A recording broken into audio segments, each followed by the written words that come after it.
मी तुम्हाला इथे वेगवेगळ्या प्रकारची जी झाडं आहेत ना ती आता दाखवणार आहे. चला तर मग माझ्याबरोबर.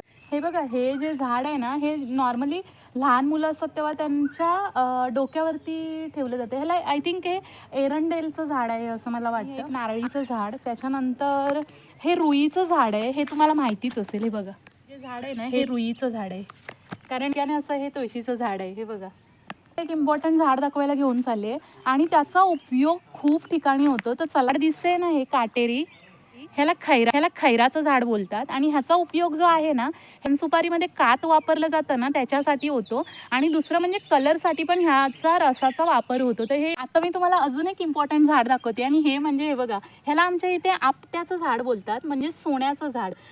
हे माझ्या दादाने मुंबईवरून आंबे जे खाल्लेले होते तर त्याला चांगले आंब्यांची ती टेस्ट लागली, त्याच्यामुळे त्याने त्या आंब्यांच्या बाटा ज्या आहेत त्या आणून इथे लावलेल्या आहेत आणि त्याची रोपं तयार झालेली आहेत.